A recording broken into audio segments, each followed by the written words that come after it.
welcome back to Area News. My name is George, and today we have some important information about the ongoing Cuban invasion that started April 17th, 1961. With today being April 19th, there's no telling when it could stop, but sources say that it could be any time now.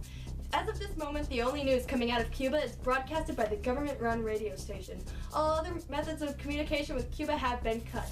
Here's Linda with the rest of the situation. Thank you, George. So as we know, in 1960, several U.S. congressmen and senators denounced Castro. Then by June, Congress passed legislation giving the authority to former President Dwight D. Eisenhower to take certain steps. These steps were to help stop the spread of communism by cutting off sugar purchases from Cuba and then placing embargoes on all of their exports except food and medicine. Former President Dwight D. Eisenhower took one further step as his last act in administration. He cut diplomatic ties with Cuba. When most people don't know about the invasion of Cuba, it had been planned since 1960 by the CIA. Current President John F. Kennedy had decided to carry this plan out about 4 days ago when 8 CIA agents supplied B-26 bombers that attacked Cuban air bases. 2 days after the bombing, roughly 1,400 Cuban exiles, backed by the U.S., landed on the shore of Cuba at several locations along the Bay of Pigs by boat. We're going to take a small break and bring today's weather forecast for the week. Hi, I'm Patricia Frank, here with the 5-day weather forecast. On Monday, we have a high of 32 degrees, and on Tuesday, set us up with a high of 25 degrees. Today's forecast will be colder with a striking high of 22 degrees. Then on Thursday, we have a low-high temperature of 18 degrees and possibly some snowfall. On Friday, we have a freezing high temperature of 12 degrees with a guarantee of snowfall. We will go over the weekend forecast when it approaches us. Now back to our anchors. Wow, what great weather we're having! Better than raining cats and dogs, if you know what I mean. And here's Ashley reporting directly from Cuba, interviewing Fidel Castro. Take it away, Ashley. I'm here with Fidel Castro, the current leader from Cuba. So, Fidel, can you update us on anything that's happening on your end? Us Cubans think that the situation is completely overrated. When Latin America intervenes, they almost always have no idea and how to go about dealing with it. Today, they are still living in a world very similar to the one we lived in yesterday. See, when they join in, their ideals are biased from their allies, and they have no idea what is going on in the big picture. We are proud to say that we are in the lead so far, and until the battle is over, Cubans will stick by each other. After this is all said and done, we plan to keep pushing for the future instead of the past, and rebuild ourselves from the ground up. Thank you. So, how do you feel about the invasion right now? Everything will be fine. We can easily defeat their army. We have 25,000 troops backed up with Soviet tanks and jets.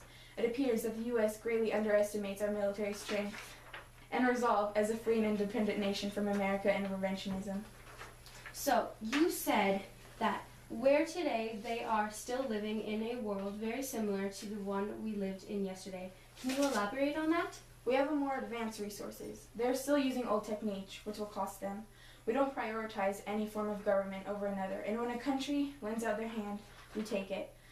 Favor of my people. It is easy to extend a hand back in friendship. The U.S. has extended its hand, and in it was a gun. As long as political ideologies outweigh what is good for my people, America will always be living in a world of yesterday. Thank you, Fidel. So, that's all we can hear from Fidel for right now. Back to the studio with George and Linda after this short commercial break.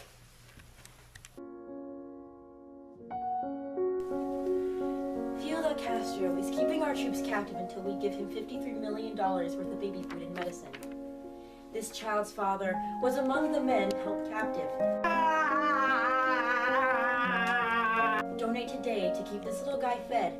It's simply $1 a day for 1 can of Memphis baby food. The money is then donated to buy medicine, and another can of baby food is given. So please, donate today to get this precious child's father home and keep him fed.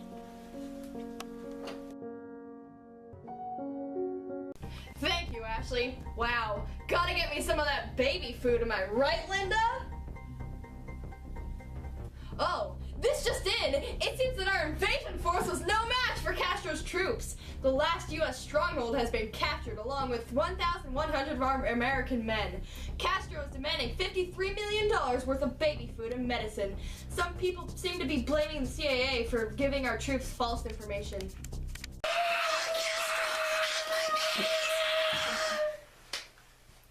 The U.S. government says that a socialist regime here threatens the U.S. security.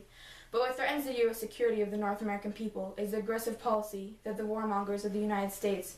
What threatens the security of the North American family and people is the violence, that aggressive policy, that policy that ignores the sovereignty and the rights of other peoples.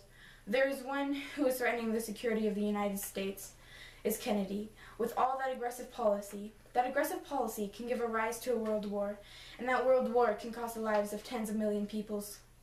Therefore, the one who threatens the security of the United States is not the Cuban revolutionary, but the aggressor and the aggressive government of the United States.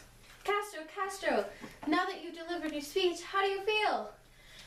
We have been witnesses, all of us Cubans, every step taken by the revolution, so maybe we cannot realize how much we have advanced as fully as can be understood by visitors, particularly those visitors from Latin America, where today they are still living in a world very similar to the one we lived in yesterday.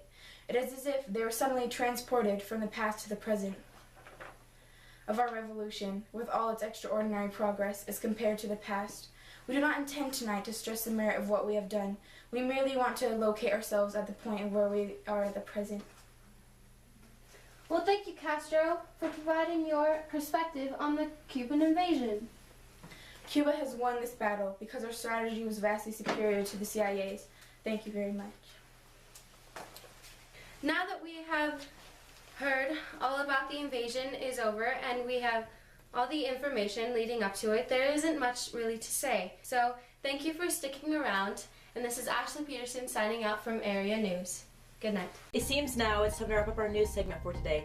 Tune in tomorrow at 5 o'clock where we will bring you even more info on the accusation of the CIA and Cuban invasion on Area News. That's right, Linda. Your comments are not appreciated, George.